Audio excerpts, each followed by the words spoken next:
Greetings, I'm Rob McChapman. Today I've got some interesting thoughts for your thought box. I was just slapping some nines on this old Chapman guitar that I dug out of a box and was really enjoying playing on it, and I thought, you know what, I should put it through one of my digital preamps that I'm recently using a lot more of and see how it sounds. And something struck me, and with the weight of quite some force. I've been playing guitar on YouTube now for 15 years. 15 years. I've passed the 300 million view mark. Thank you very, very much. I'm absolutely honored that you would watch that much of my bullshit.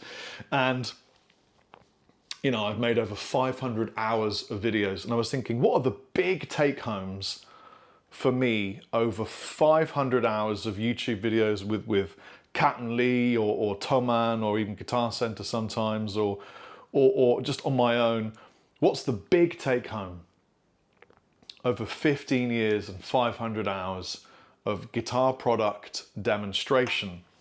And I plugged into all these things because I wanted to know how one of my older guitars would sound through them.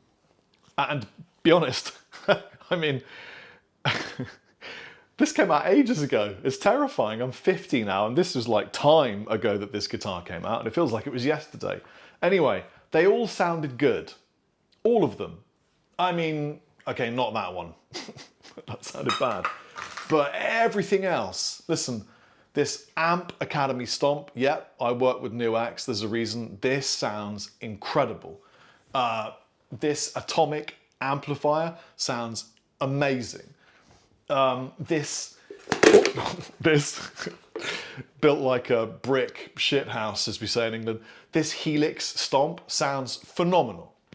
The Trident, I love this to pieces, sounds incredible. All of this stuff, this sounds amazing. Amp Core. They all sound really good.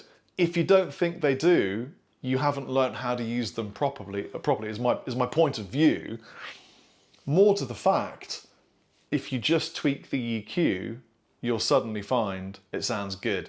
And I learnt that from Pete Honore. He was like, the best pedal ever is the Boss EQ. And I said, why? And he said, well, it doesn't matter what amp you get given on the gig, as long as you got some good pedals. If you put the EQ at the end or at the beginning, or both sometimes, you'll shape it to the sound that you need. It all ends up being the EQ that kind of, you know, and really these are filters. That's what they are, they're filters.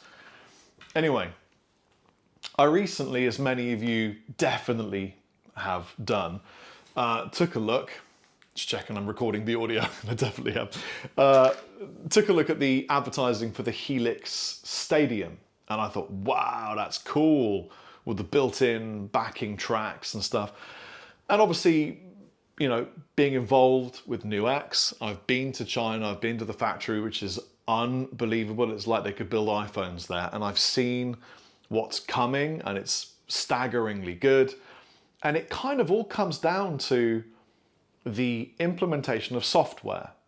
These boxes all take software and they model or they capture or whatever.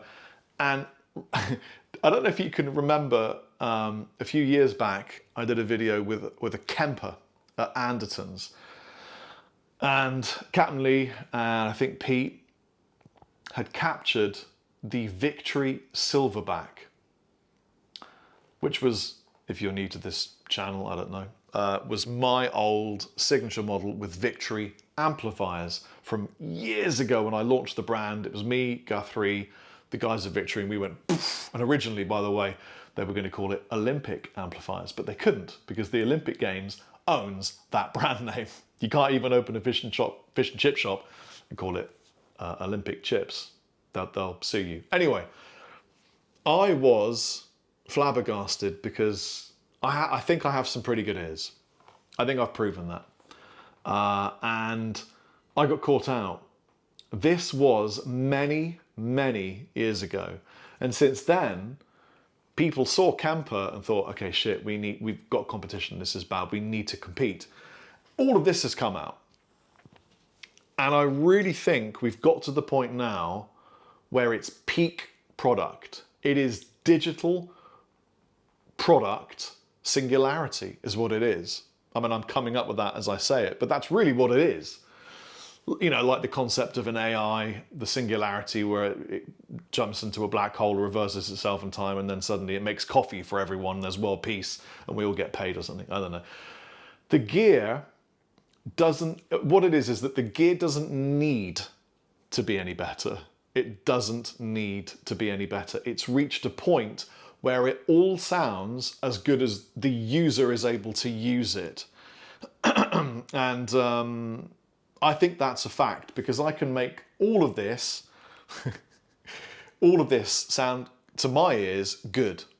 I just got through a recording session in a studio where for the first time in my entire life, I used a digital preamp to record with as an experiment, and it sounded phenomenal. And then I phoned up Chris from Blackstone Cherry, and he went, "Man, I've been doing that for years." And I was like, "You're kidding me." I mean, I just can't, I really can't believe it. So what does that mean? What does it mean? It means that even if the product gets better, it doesn't really matter. It's already there. All of this is brilliant. Kempers, Helixes, Quad Cortexes, I don't know what the plural is for those. They're all as good as you need them. So much so that the Helix Stadium has a knob that takes it from the original real sound of, for example, a Plexi or an AC30, because a lot of people have never had the opportunity to really crank up a vintage amp and experience the sort of slightly brittleness or the sag or the bits that you don't necessarily want. And they've got a knob that dials that back into kind of imaginary amp territory, which is just phenomenal, man. I mean, that tells you a lot about human beings, doesn't it?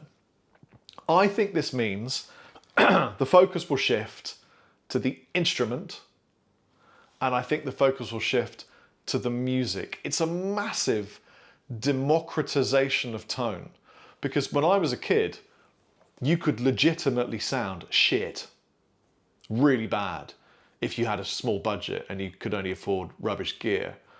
Now, I'd be staggered to find a beginner with something that didn't sound at least good.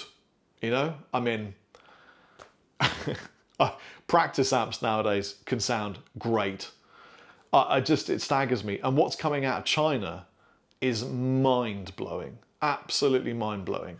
So I think the focus in gear in the world that I currently live in will be on the instrument, thank God, for me and the crew at Chapman Guitars, because it's going to be about feel, isn't it? It's all going to be about the feel that you want and the look that you want. And yes, the guitar will create tone, but the tone's kind of already sorted. You can shape, sculpt, do whatever you want, move the waveform. It's crazy. So we've finally got to the point where gear has reached a level that is good enough. That's what it's done. And you're either going to sit in the school of digital product because it's flexible, lightweight, practical, or old school, cool pedals and amplifiers and vintage valves and that kind of thing. I firmly have a foot in each camp. I love real pedals and cables and the smell of a valve, and I love all of that. Let me just show you two pedals that I've fallen in love with so hard that it's kind of painful. So the first one, I've got two, check this out. The first one is this Moonstruck by Recovery. It's a spring reverb that you can kick around the floor and get amazing sounds from.